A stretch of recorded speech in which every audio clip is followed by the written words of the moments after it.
बोरिया बिस्तरा बांध के निकलना होगा। आप ऐसे क्यों बोल रहे हैं? कहाँ जाएंगे? कहीं भी जाएंगे। कहीं भी मतलब? कहीं भी।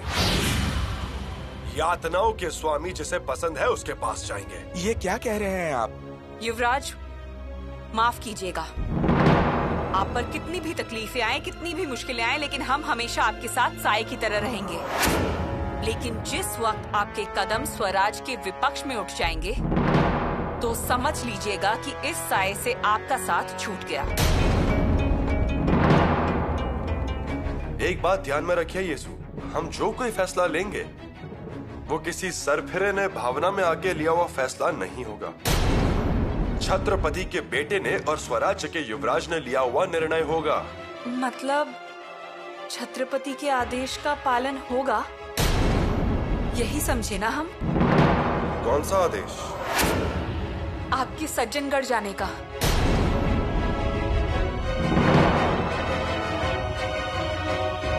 संभाल कर रखिए।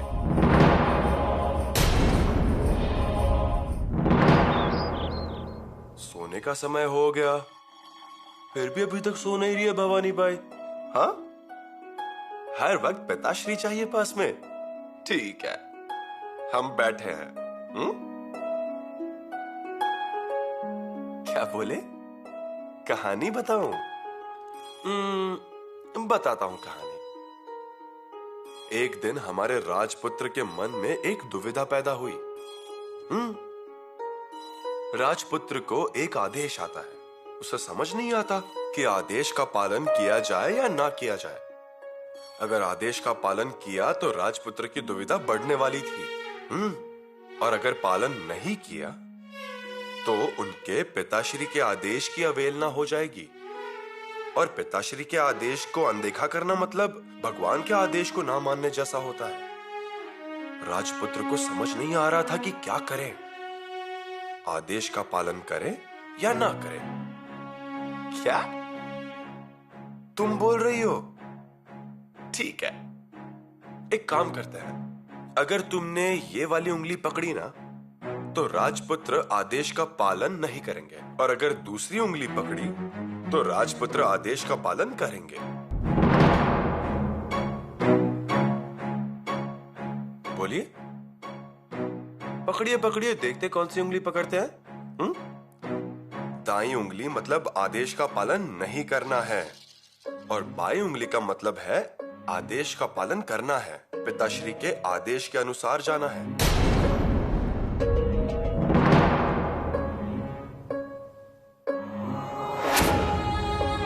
राजपुत्र को पिताश्री के आदेश का पालन करना ही चाहिए। युवराज, हमारी बात सुनिए। पिताश्री के आदेश का पालन कीजिए, सज्जनगढ़ जाइए। जाते हैं हम सज्जनगढ़ ही। आगे? आगे का बाद में। आगे का बाद में? क्यों? अगर हम सज्जनगढ़ गए तो हमें रायगढ़ से बुलावा आएगा ना?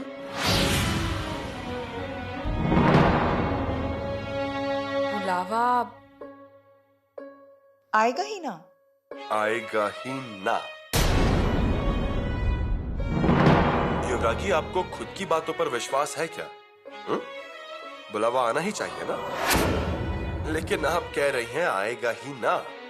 कहां गई आपके शब्दों की धार?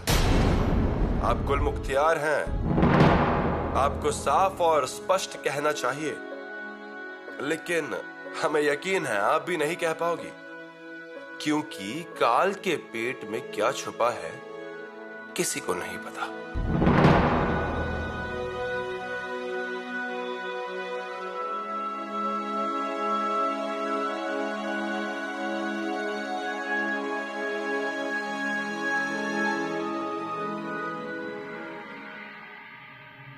आप हमारे सल्तनत की वफादार सरदार हो। पिछले 2 सालों से आप यहाँ हैं। हम जानना चाहेंगे इन 2 सालों में आपने क्या क्या काम किए। हुजूर, इस मुल्क में इतनी ऊंची पहाड़ी है जहाँ संभव और शिवाजी से एक साथ मुकाबला करना आसान बात नहीं है। ये आपका नजरिया हुआ। यही हकीकत है हुजूर। इसलिए हमने एक अलग चाल सोची है। हम जीतेंगे जंग के सिवा। क्या आप जानते हैं, इन 2 सालों में सल्तनत को कोई किला नहीं मिला और ना ही कोई जीत। अगर इस फौज का पूरा खर्चा सल्तनत उठा रही है और आप कोई चाल रचाकर हाथ पर हाथ धरे बैठे हो। हुजूर सुनिए तो, हमारी चाल ऐसी है कि संभा हमारे साथ दोस्ती करेगा और बगावत के लिए तैयार हो जाएगा। संभा एक बार हमारे साथ जुड़ गया तो समझ लीजिए शिवा का राज खत्म हो जाए। संभा आ रहा है, लेकिन कब आएगा संभा? थोड़ा सब्र और हुजूर। संभा और रायगढ़ वालों में गलत फहमियां हैं और ये दूरियां दिन ब दिन बढ़ती चली जा रही हैं। देखना हुजूर, अब वो दिन दूर नहीं जब संभा कटी पतंग होगा और उसकी डोर जिसके हाथ में होगी उसी की होगी पतंग। और इस बार ये डोर हमारे हाथ में है। हम संभा को लड़ाएंगे शिवा के खिलाफ। आप आलमगीर के सरदार हो। आलमगीर सपनों पर नहीं, हकीकत पर भरोसा करते हैं। हमें बस आपकी जीत की खबर सुननी है और कुछ नहीं। या तो संभा को हमारे फौज में ले आओ या तो लड़ाई शुरू करो। हुजूर बस एक मौका, हम पांडे सरदार को संभा के पास भेजेंगे उसे मनाने के लिए। और हमें पूरा यकीन है कि इस बार पांडे सरदार संभा को मनाकर ही वापस लौटेंगे। एक बार संभा हमारे कब्जे में आ गया तो देखना, बिना जोखिम के एक भी जान जाए बगैर ये मुल्क हमारे कब्जे में होगा। इससे सल्तनत को फायदा होगा ही, लेकिन कई गुना ज्यादा फायदा आपको होगा।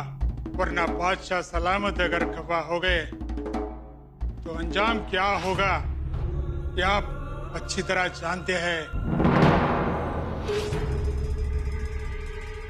भाभी जी, आखिर में शंभू भाई ने क्या निर्णय लिया है? वो पिताश्री के आदेश का पालन करेंगे ना? क्या करने वाले हैं हमें इस बात का बिल्कुल अंदाजा नहीं है रानो दीदी। एक बार तो लगता है कि आदेश का पालन करेंगे, जाएंगे सज्जनगढ़, लेकिन फिर लगता है कि किसी भी वक्त उनका फैसला बदल सकता है। हर वक्त सोच में रहते हैं वो। सोचने दीजिए उन्हें, लेकिन आप इस बारे में बार बार बात करते रहिए। कहते कहते ही हमें उनके मन की राज का पता चलेगा। क्या बोले उन्हें? आजकल कुछ भी बोलने जाते हैं तो तुरंत गुस्सा हो जाते हैं, उल्टा हम ही से ही सवाल करने लग जाते हैं। हम मानते हैं कि उनके मन के बारे में कोई नहीं सोचता, लेकिन इस वजह से हर वक्त गुस्से में रहने का मतलब? डर लगता है हमें। गुस्से में है वो ठीक है, वो तो कम हो ही जाएगा, लेकिन उस दिलेर खान की परछाई भी उन पर नहीं पड़ना चाहिए। दिलेर खान के साथ जाएंगे ऐसा नहीं है। परसों उत्तर का नक्शा निकालकर बैठे थे और अचानक बोले कि इससे अच्छा होगा कि हम वीर गति को प्राप्त हो जाएं। यकीनन उनके मन में अलग अलग विचारों का बवंडर चल रहा है। बस इस विचार को वो अपना अंतिम निर्णय न बना ले, बस यही माँ भवानी से प्रार्थना है। लेकिन हम क्या करें? क्या इसी तरह बस भगवान पे भरोसा करके बैठे रहें? हमें ऐसा लगता है कि हमें परली जाना चाहिए। सब लोग वहाँ जाकर फिर हम आगे के आदेश का इंतजार करेंगे। भाभी जी, इस बात से हमें एक फायदा है, वो दिलेर खान हमारे भाई से दूर रहेंगे। अगर उनका मन होता ना तो कब का सज्जनगढ़ जाकर समर जिन से जरूर मिलते, मगर मन ना होते हुए सिर्फ आदेश का पालन करने के लिए जाना उन्हें अपमानजनक लगता है। रायगढ़ के लोग उनके खिलाफ कोई षड्यंत्र रच रहे हैं ऐसा लगता है उन्हें। लग नहीं रहा भाभी जी, ये ऐसा ही हो रहा है। इसलिए हम कह रहे हैं, अगर अब शंभू भाई से एक भी गलती हो गई तो बहुत बड़ा अनर्थ हो जाएगा। हमें शंभू भाई को शांत करना ही होगा। रानो दीदी, सच कहें तो इस बार हम खुद भी उलझे हुए हैं। अरे, हम सज्जनगढ़ गए, समर जिन से मिले, अनुग्रह भी किया। आगे आगे क्या? आगे कोई आदेश आएगा, सिर्फ इस उम्मीद पर इंतजार करना, ये हमारे हाथ में है। लेकिन अगर रायगढ़ से कोई आदेश आया ही नहीं तो उसके बाद आपके भैया को कोई भी रोक नहीं पाएगा। अचानक आई हुई पानी की धारा जिस प्रकार अपना रास्ता खुद बनाती है, वैसे ही युवराज अपना रास्ता खुद बनाएंगे। और डर इस बात का है कि जो रास्ता युवराज चुनेंगे वो स्वराज के हित में होगा भी या नहीं। वाह वाह लचित बड़फुकन, वाह, हमें आपसे यही उम्मीद थी। महाराज खुश दिख रहे हैं। हाँ रानी जी, आसमान के अहोम राजा के सेनापति लचित बड़फुकन का खलीता आया है। हे भगवान, आसाम से खलीता आया है? हाँ, अपने स्वराज्य से प्रेरणा लेकर सेनापति लचित बड़फुकन उन्होंने औरंगजेब के खिलाफ विद्रोह किया है। हमें खलीता भेजकर पूछा कि हम कौन सी चाल चले, कैसे करें, ये सब बताइए। हमने उन्हें कहा था पूरब से तुम और पश्चिम से हम ऐसे मिलकर उस औरंगजेब पर हमला करेंगे। हमारी ये कल्पना उन्हें बहुत अच्छी लगी। रानी जी, अब राजा छत्रसल, राजा होम और दक्षिण के कुछ राजे, इनको एक साथ लेकर हम एक बड़ा यलगार करेंगे। महाराज, आपकी कौन नहीं सुनता? आपके आदेशों का पालन हर कोई मन से करता है, बस अपने ही अनदेखा करते हैं। मतलब शंभू राजे ने आपका आदेश माना है ऐसा लगता नहीं है। वे अभी तक सज्जनगढ़ पहुँचे नहीं हैं। जाएंगे, हमें पूरा विश्वास है। सज्जनगढ़ में उनको एक बार उचित मार्ग मिलेगा तो हमारी चिंता खत्म होगी। तब आज माताश्री के नाते बेटे की बहुत चिंता हो रही है। हम आपकी चिंता समझ सकते हैं, चिंता ना कीजिए। शंभू राजे को हम जहां तक जानते हैं वो जाएंगे।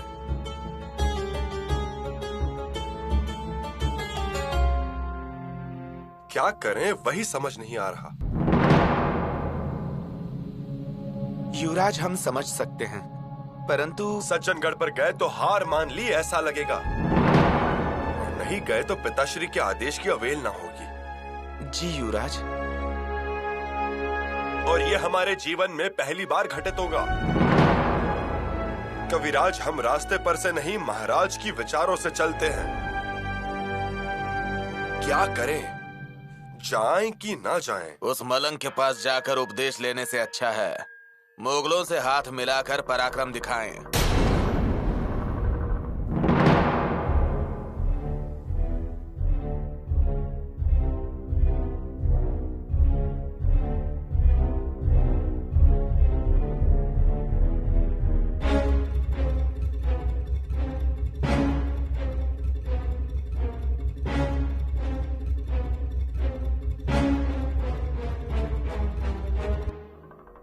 आइए, अंदर आइए।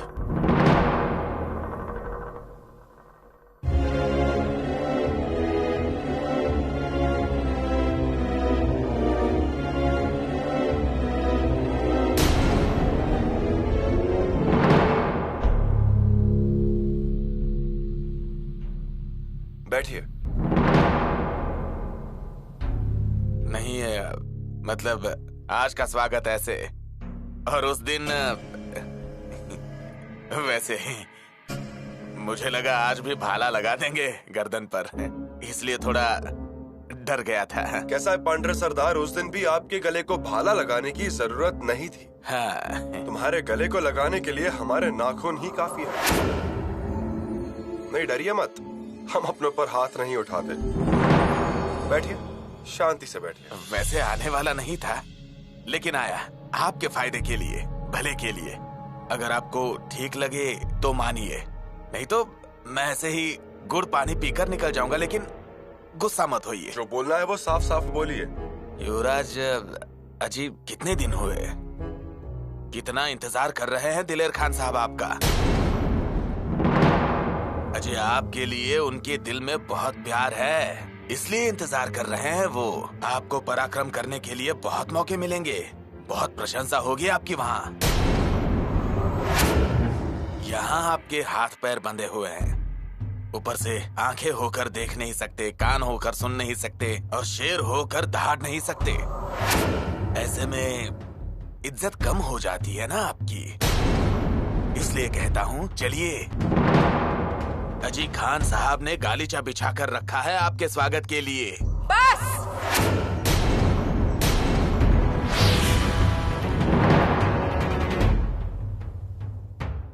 पंड्रे सरदार, बस! एक भी शब्द और कहा ना तो हम आपकी जबान काट लेंगे। उठ! तुम्हारी हिम्मत कैसे हुई भाई के सामने ये सब बोलने की?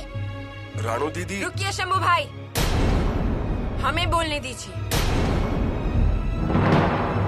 तुम यहाँ क्या कर रहे हो? मीठी बातें करने आए हो? अरे दिलेर खान के फेंके हुए टुकड़े पर पलने वाले तुम लोग यहाँ आकर शिव पुत्र की बुद्धि भ्रष्ट कर रहे हो। तुम्हें क्या लगता है कि मुगलों से मिल जाएंगे और शिव विचारों पर पानी फेर देंगे?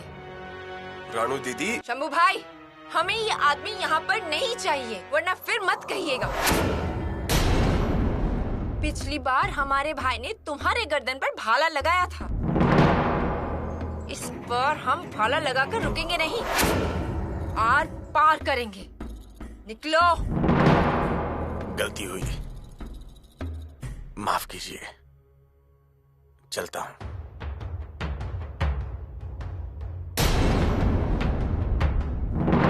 युवराज। और पीछे मुड़कर देखना भी नहीं।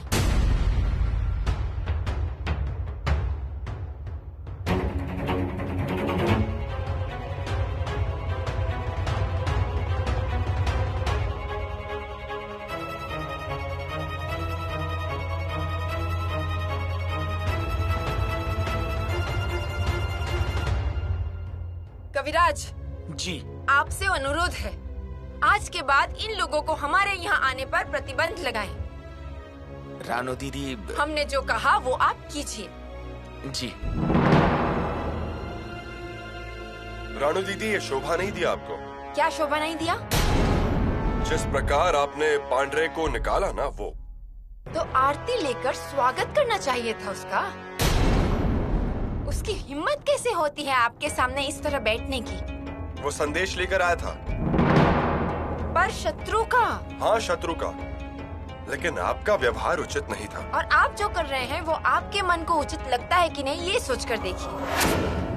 शत्रु बिना डरे हमारे घर में घुस रहे हैं। रानू दीदी, राजनीति में कोई भी किसी का हमेशा के लिए दोस्त नहीं रहता और कोई हमेशा के लिए शत्रु भी नहीं रहता।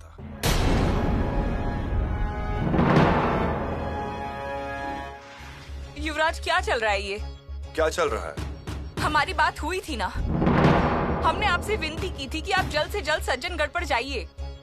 तो फिर ये कि आपने उस सरदार पांद्रे को बुलाकर क्यों बिठाया है? असल में वो आया ही क्यों? और आया तो आया, ऊपर से मुंह उठाकर बिना अदब के आपसे बोल रहा है कि उस दिलेर खान के पास चलिए। उसकी हिम्मत कैसे हुई? वो बोल सकता है। वो बोल सकता है?